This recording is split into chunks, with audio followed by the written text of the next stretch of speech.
The end of October and the beginning couple of weeks of November was very mild, and this is what our garden looked like. And we decided to take advantage of the mild weather to do some landscaping alterations to the garden.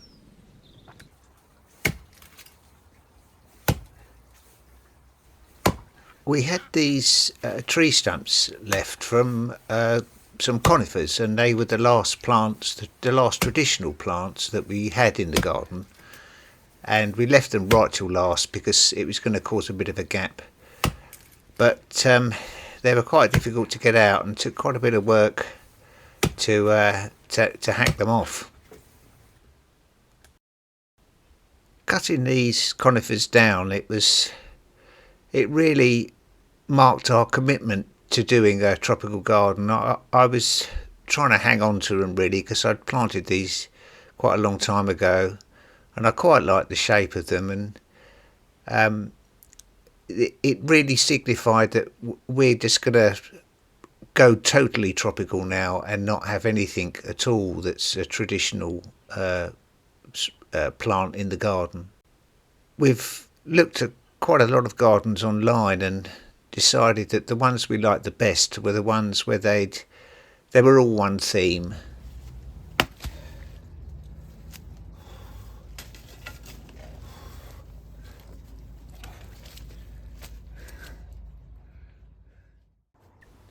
Over this section of the garden we did have an old polytunnel frame, and we were growing a chocolate vine over it to try and make a feature in the garden, but it didn't really work, and we decided to take it down.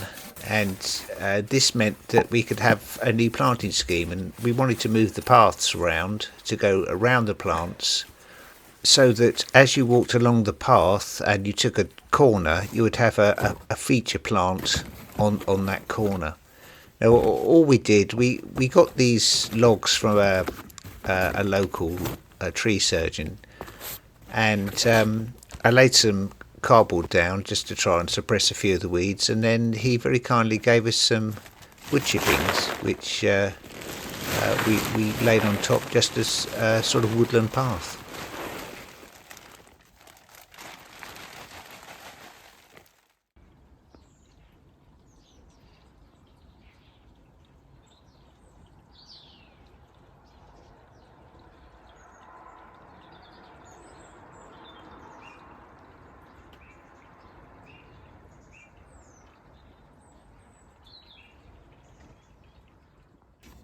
Now these are Colocacea's esculenta, and they've got a wonderful leaf on, but unfortunately they're not frost hardy.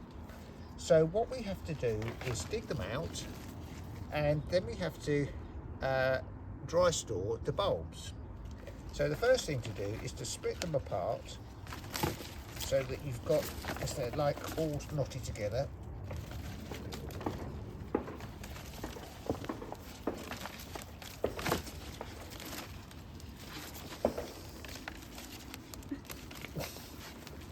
Right, and we'll take this one, and then we'll get all the dirt off, and they've got like a little bulb in there which is sort of like a little corm, and that's what you're trying to save.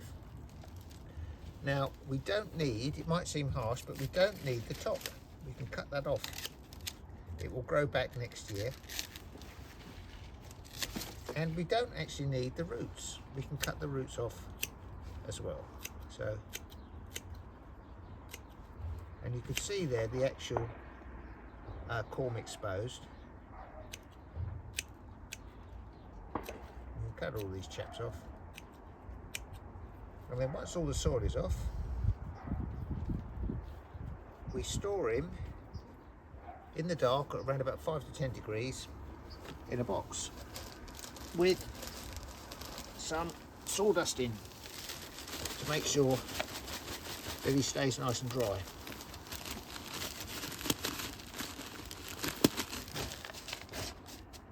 And we'll just store him in there, and we'll cover him in sawdust and get him out next spring.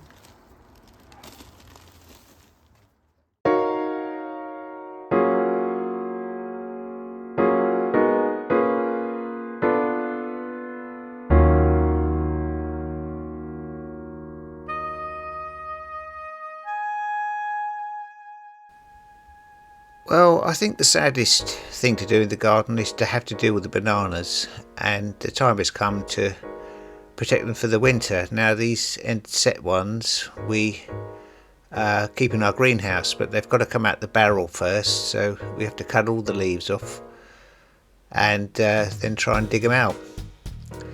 The Mr. Bastew ones, we got some around the front and some around the back. We cut the leaves off, and then there were small ones around the front. I've just used these plastic bags. I've cut the bottom out, and I just stuffed that with straw and see how that goes to try and save the pseudostem, because the stem, the trunk is not hardy. It'll die off, and they'll start from the ground next April if we just leave them unprotected. Now, this sycamensis here, it's the first time it's been left out in the garden, and I bought these Hessian sacks. I thought I'd give them a go, but the really big grove of Musabastews we've got, I've cut the bottom out of a ton builder's bag. Now, the inset ones, trying to get them out of that barrel, I don't know how many more years I can have these ones in there. I might plant these in the ground and try some smaller ones in there. They're very difficult to get out. And I think it's getting a bit beyond me to get them out and lift them at this sort of weight.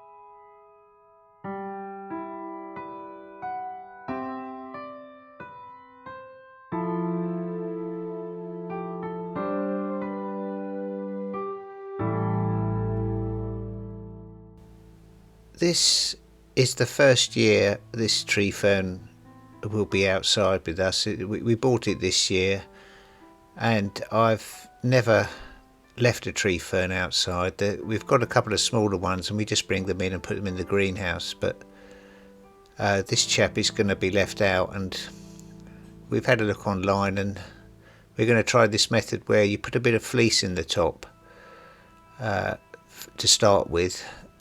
And then I'm going to put some straw on top of that, but I'm going to put the fleece right up against the knuckles, because if I do get snow, I think it'll be easier to get the fleece out and sort of brush the snow off and then put it back. And this top section here, this top 40 centimeters, apparently is the most vulnerable part of the plant. So I bought these old coffee sacks, these Hessian sacks. And they're quite cheap online, and I've tied two together, and I've just going to wrap them around that top section.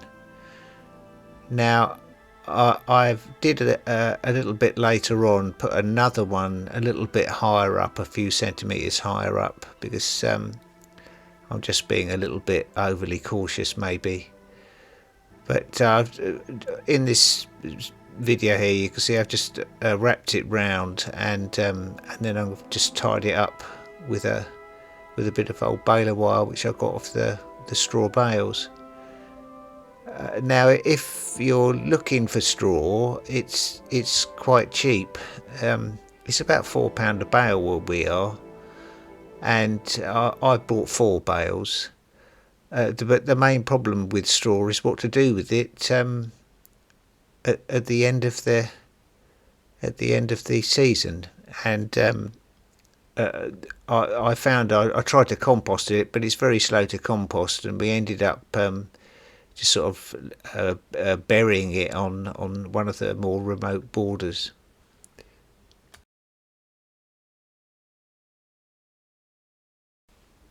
Well, that's about it for this episode, and I'd like to take the opportunity to thank all of our subscribers for staying with us during this year. And I hope if you're growing a tropical garden, some of the videos have been useful to you. So thanks for watching, and I'll see you in the next video. Goodbye.